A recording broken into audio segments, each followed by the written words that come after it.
প্রথমে জানিয়ে দেব, যুদ্ধবিরতির পরও গাজায় ইসরায়েলি হামলা, নিহত ৬ ফিলিস্তিনি। ইসরায়েল হামাস যুদ্ধবিরতির মাঝেই গাজা ও খান ইউনিসে হামলা করে ৬ ফিলিস্তিনিকে হত্যা করেছে ইসরায়েল। এই হামলায় আরও কয়েকজন আহত হয়েছে। তারপর জানিয়ে দেব, ইসরায়েল থেকে পাঠানো হল ৪৫ ফিলিস্তিনির নিথর দেহ, মৃত্যুর কারণ জানতে পরীক্ষা। এখন জানিয়ে দেব, হুমকি ধামকি কিংবা নিষেধাজ্ঞা দিয়েও ইরানকে বশে আনতে পারছে না আমেরিকা। এবং সর্বশেষ জানিয়ে দেব, ইয়েমেনও শান্তির পথে হাঁটতে চায়, তাই সৌদি আরবের প্রতি আর্জি জানিয়েছে। দেশটির অক্টোবর ১৪ বিপ্লবের বার্ষিক উপলক্ষে সুপ্রিম কাউন্সিল চেয়ারম্যান মাহাদি আল মাসাদ একটি বিবৃতি দিয়েছেন। দর্শক, এতক্ষণ শুনছিলেন সংবাদ শিরোনাম, এখন বিস্তারিত জানার আগে আপনি যদি আমাদের চ্যানেলে নতুন এসে থাকেন তাহলে অবশ্যই চ্যানেলটিকে সাবস্ক্রাইব করুন, আর আপনি এই ভিডিওটি দেশের কোন জায়গা থেকে দেখছেন তা কমেন্ট করুন। যুদ্ধবিরতির পরও গাজায় ইসরায়েলি হামলা, নিহত ৬ ফিলিস্তিনি। ইসরায়েল হামাস যুদ্ধবিরতির মাঝেই গাজা ও খান ইউনিসে হামলা করে ৬ ফিলিস্তিনিকে হত্যা করেছে ইসরায়েল। এই হামলায় আরও কয়েকজন আহত হয়েছে। মঙ্গলবার ১৪ অক্টোবর কাতার ভিত্তিক গণমাধ্যম আল জাজিরার এক প্রতিবেদনে এই তথ্য জানানো হয়েছে। প্রতিবেদনে বলা হয়েছে, আল মামদানি হাসপাতালের কয়েকটি সূত্র জানিয়েছে, ইসরায়েলি বাহিনী সুজাইয়া এলাকায় কুয়াটকপকা ড্রোন থেকে গুলিবর্ষণ করে অন্তত ৫ ফিলিস্তিনিকে হত্যা করেছে। এই সময় ওই ফিলিস্তিনিরা সেখানে তাদের বাড়ির চিহ্ন তালাশ করছিলেন। এই হামলার বিষয়ে ইসরায়েলি বাহিনী দাবি করেছে যে তারা সন্দেহভাজন কিছু লোককে লক্ষ্য করে ওই হামলা চালিয়েছে। তাদের ব্যাপারে আশঙ্কা করা হয়েছিল যে তারা উপত্যকার হলুদ রেখা অতিক্রমের চেষ্টা করছে। তারা আরও দাবি করেছে, এই লোকজন ফাঁকা গুলি ছাড়ার পরও সৈন্যদের দিকে আসার চেষ্টা করছিল, সেজন্য তাদের উপর হামলা করা হয়েছে।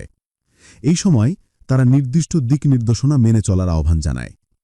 এদিকে উত্তর গাজার অ্যাম্বুলেন্স ও জরুরি সূত্র জানিয়েছে যে জাবালিয়া এলাকার হালাওয়া অঞ্চলে ইসরায়েলি বাহিনীর হামলায় ২ ফিলিস্তিনি নিহত হয়েছে।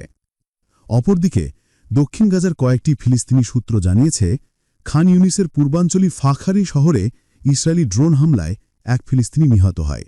এছাড়া আরও কয়েকজন আহত হয়। এছাড়া নাসের হাসপাতালের একটি সূত্র জানিয়েছে, খান ইউনিসে ইসরায়েলি হামলায় ২ জন আহত হয়েছে। আল জাজিরার প্রতিনিধি জানিয়েছে, মিশর সীমান্ত ঘেঁষা রাফার উত্তরাঞ্চল এলাকায় ইসরায়েলি ট্যাঙ্ক থেকে বিপুল পরিমাণে গুলি বর্ষণ করা হয়েছে। ফিলিস্তিনি কয়েকটি সূত্র জানিয়েছে, রাফার উত্তরাঞ্চল সাকুশ এলাকায় ইসরায়েলি ড্রোন হামলার খবর পাওয়া গেছে। গত শুক্রবার থেকে গাজায় যুদ্ধবন্ধের সিদ্ধান্ত কার্যকর হয়েছে। প্রথম ধাপে ইসরায়েলি বাহিনী গাজা থেকে হলুদ রেখা পর্যন্ত সরিয়ে নেওয়া হবে, তবে তারা গাজার কিছু অংশে নিজেদের নিয়ন্ত্রণ ধরে রাখবে। গাজা ইসরায়েলি হামলার বিষয়ে হামাসের মুখপাত্র হাজিম কাসেম বলেন, ইসরায়েলি হামলায় গাজাবাসীর মৃত্যু যুদ্ধবন্ধ চুক্তির স্পষ্ট লঙ্ঘন। এ সময় তিনি মধ্যস্থতাকারী পক্ষকে ইসরায়েলি তৎপরতা লক্ষ্য করা এবং তাদেরকে চুক্তি থেকে সরে না যেতে বাধ্য করার আহ্বান জানান। গাজার বেসামরিক নিরাপত্তা কর্তৃপক্ষের মুখপাত্র মোহাম্মদ ওয়াসাল বলেন, যুদ্ধবন্ধের পর থেকে এখনও পর্যন্ত ২৫০টার বেশি লাশ উদ্ধার করা হয়েছে। তিনি আরও বলেন, এসব লাশের কিছু কিছু রাস্তাঘাটেই ছড়িয়েছিল। এই মুখপাত্র বলেন, ধারণা করা হচ্ছে এখনও ১০,০০০-এরও বেশি লাশ ধ্বংসাবশেষের নিচে রয়ে গেছে, কিন্তু বেসামরিক নিরাপত্তা কর্তৃপক্ষ তাদের পর্যন্ত পৌঁছতে পারছে না। তিনি আরও বলেন, এই ধ্বংসাবশেষ সরানোর জন্য প্রয়োজনীয় ভারী সরঞ্জামের তীব্র অনুভব করছেন তারা। সিভিল ডিফেন্স মুখপাত্র বলেন, বিভিন্ন জায়গায় এখনও বিস্ফোরক দ্রব্য ছড়িয়ে ছিটিয়ে রয়েছে। এতে নাগরিকদের জীবনে বড় ধরনের ঝুঁকি রয়ে গেছে। জাতিসংঘের অনুমান অনুযায়ী গাজায় অন্তত ৫৫ মিলিয়ন টন ওজনের ধ্বংসাবশেষ রয়েছে। গাজার স্বাস্থ্য মন্ত্রণালয়ের নতুন প্রতিবেদন অনুযায়ী এই পর্যন্ত এই যুদ্ধে অন্তত ৬৭,৮৬৯ জনের মৃত্যুর সংবাদ নিশ্চিত হবার গেছে। এছাড়াও আরও ১,৭০,১০৫ জন আহত হয়েছে। ইসরায়েল থেকে পাঠানো হল ৪৫ ফিলিস্তিনির নিথর দেহ, মৃত্যুর কারণ জানতে পরীক্ষা। ইসরায়েলে কারাবন্দী অবস্থায় মারা যাওয়া ৪৫ ফিলিস্তিনির মরদেহ মানবাধিকার সংস্থা রেড ক্রসের কাছে হস্তান্তর করেছে তেল আবিব কর্তৃপক্ষ। সংস্থাটি জানিয়েছে, তাদের মৃত্যুর কারণ অনুসন্ধানে পরীক্ষা চলছে। খবর আল জাজিরার। এই ঘটনাটি এমন এক সময় ঘটল যখন যুক্তরাষ্ট্র, মিশর, তুরস্ক এবং কাতারের মধ্যস্থতায় সই হওয়া যুদ্ধবিরতি চুক্তির অংশ হিসেবে প্রায় ২,০০০ জীবিত ফিলিস্তিনি বন্দীকে সোমবার ইসরায়েলি কারাগার থেকে মুক্তি দেওয়া হয়। নতুন করে প্রশ্ন উঠেছে, এই বন্দীরা কিভাবে মারা গেলেন? হুমকি ধামকি কিংবা নিষেধাজ্ঞা দিয়েও ইরানকে বশে আনতে পারছে না আমেরিকা। নানা উস্কানি ও শত প্রলোভনেও মাথা নত করছে না আয়াতুল্লাহ খামেনির দেশটি। তাই তেহরানকে বন্ধুত্বের বার্তা দিয়ে মন ভোলানোর প্রাণপণ চেষ্টা চালাচ্ছে ওয়াশিংটন। গাজা যুদ্ধের অবসানকে কেন্দ্র করে মার্কিন প্রেসিডেন্ট ডোনাল্ড ট্রাম্পের সাম্প্রতিক সফর নতুন এক কূটনীতিক ইঙ্গিত দিয়েছে। এই সফরে তিনি শুধু যুদ্ধবিরতির আহ্বানই জানাননি, বরং দীর্ঘদিনের প্রতিদ্বন্দ্বী তেহরানের দিকেও বাড়িয়ে দিয়েছেন বন্ধুত্বের হাত। তবে বিশ্লেষকদের মতে এই হাত মেলানো সহজ নয়। ওয়াশিংটন ও তেহরানের মধ্যে এখনও গভীর অবিশ্বাস বিরাজ করছে বলে মনে করছেন তারা। স্থানীয় সময় সোমবার ইসরায়েলের পার্লামেন্ট নেসেরে ভাষণ দেন মার্কিন প্রেসিডেন্ট ডোনাল্ড ট্রাম্প। সে সময় তেহরান ওয়াশিংটনের সম্পর্কের টানাপড়ে নিয়ে কথা বলেন। তৃতা পার্সে আরও বলেন, ইরান আলোচনায় উন্মুক্ত, কিন্তু ট্রাম্পের ইতিবাচক বক্তব্যের আড়ালে লক্ষ্য ইরানকে আত্মসমর্পণ করানো।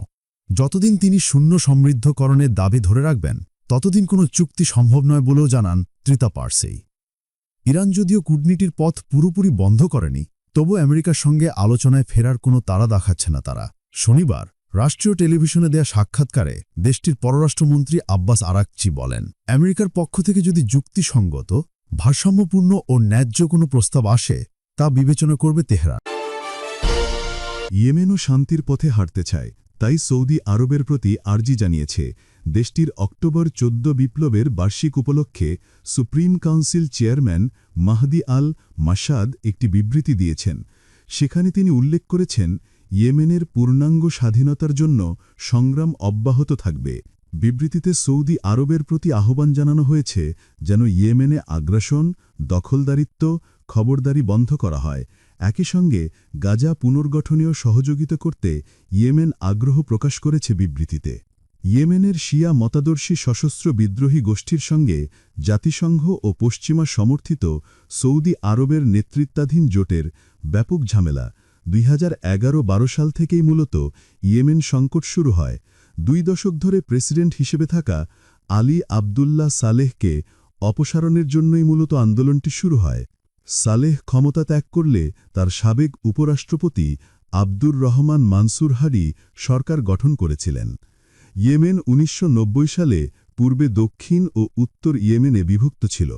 উত্তর হল শিয়া অধ্যুষিত এলাকা এবং দক্ষিণ হল সুন্নি অধ্যুষিত।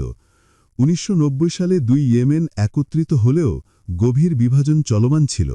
দেশটির মোট জনসংখ্যার ৫৬% সুন্নি এবং ৪৩% শিয়া মতাদর্শী। নতুন প্রেসিডেন্ট মানসুর হাদি আরব উপদ্বীপের আল কায়েদা এবং সশস্ত্র বিদ্রোহী উভয় পক্ষের হুমকিকে মোকাবিলা করতে চেয়েছিলেন। বিদ্রোহীদের পাশাপাশি মানসুর হাদিকে দারিদ্র্য ও খাদ্য সংকটের বিরুদ্ধেও লড়তে হয়েছিল। দেশটির উত্তরাঞ্চলে একচটিয়া সমর্থন থাকায় সশস্ত্র বিদ্রোহী গোষ্ঠী কয়েক বছর ধরেই বিদ্রোহ চালিয়ে যাচ্ছিল।